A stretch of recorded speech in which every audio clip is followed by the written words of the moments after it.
ẹ̀yin èèyàn lé ẹ káàbọ̀ sí Mashola Gist TV. Ṣé àlàáfíà ni ẹwà gbogbo lé ń kọ́? Gist tèmi tí a mú wá ó mà tún lágbára o.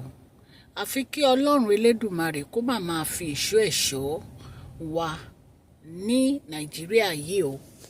Bí a ṣe gbọ́ wọ́n ní Ọ̀ṣun State àwọn Fulani wọ́n ní wọ́n yabo ìlú kan ní Ọ̀ṣun State. Ipe wọ́n dẹ̀ bẹ̀rẹ̀ sí pa àwọn ènìyàn, wọ́n sun ilé wọn. Tẹ́ bá wo picture tí mo post sí òkè yìí, ẹ máa rí inú ilé tuntun tí wọ́n sọ iná sí tó jẹ́ pé èéfín ibẹ̀ ó ń jó láúláú ni ẹ̀yin èèyàn lé. Kí ni a fẹ́ ṣe sí orí ọ̀rọ̀ yìí? Wọ́n ní gbogbo àwọn ará ìlú yìí ni wọ́n ti lé kúrò ní ìlú tó jẹ́ pé gbogbo oníkálukú wọ́n mú eré ni nígbà tí wọ́n rí ìbọn tí wọ́n yin ìbọn sókè. Kí la fẹ́ ṣe sí ọ̀rọ̀ Nàìjíríà yìí?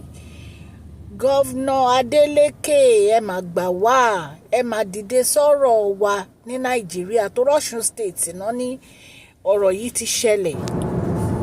Àfi kí Ọlọ́run kó gbé àwọn ìjọba wa dìde lórí ọ̀rọ̀ yìí nítorí pé èyí ó kọ wá lóminú pẹ̀lú bí wọ́n ṣe ń pa àwọn ará ìlú tí wọ́n fi ìyà jẹ àwọn aláìṣẹ̀ tó jẹ́ pé wọ́n yìnbọn pa àwọn ènìyàn tó jẹ́ pé ẹ wá sọ ìlú di ahoro ní ilẹ̀ Nàìjíríà wa yìí náà ni.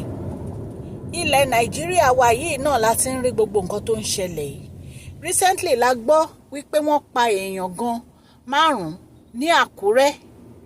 Òun la tún gbọ́ nísìnyí tí wọ́n tún ní wọ́n pa èèyàn ní ìlú Ọ̀ṣun. Ẹ jẹ́ ká gbọ́ nǹkan tí àwọn ará ìlú yìí sọ.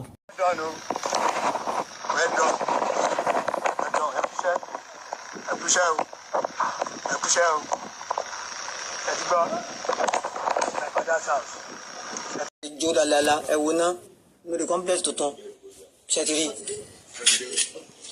ṣẹ́tìrì iná lálálá lórí complex tuntun tó ń ṣẹ̀kọ́ ìwúdí ayé ìmọ̀ṣẹ́ tí ìmọ̀túnmọ̀ àwọn olórí wa ìmọ̀túnmọ̀ wọn o ìmọ̀túnmọ̀ wọn o kò tí túmọ̀ kankan wọn ò ní túmọ̀ kankan ẹjá sọ tọrọ fúnra wa wọn ò ní túmọ̀ rárá èmi ní túmọ̀ wọ́n ti wó lọ́kọ́ mọ́ rẹ̀ wọ́n ti gbọ́ nǹkan kan tí wọ́n wà nǹkan sí sínú òdù wípé nǹkan báyìí ni tó bá ti ṣẹlẹ̀ nǹkan báyìí wọ́n lè fi kọ́fà wọn o ẹ̀wọ́n fi àwọn ọmọ ẹ̀fẹ́ àwọn ọmọ ẹ̀fẹ́ ayé wọn báyìí ẹ̀fẹ́ wọn ẹ̀mí wọn jata jókà jásọ tọrọ fúnra wa nǹkan tẹ̀ ń sinú ìlú kò dá jásọ tọrọ fúnra wa kò dá ẹ̀wòlé ayé nẹ̀sìn ṣọ́ọ̀bù àwọn tí wọ́n fi ẹ̀mú ara wọn ẹ̀mí ara wọn fi lẹ̀ ẹ̀yin ò rí nǹkan kan gidi ṣe rárá ń gbẹgbẹ́ báyìí.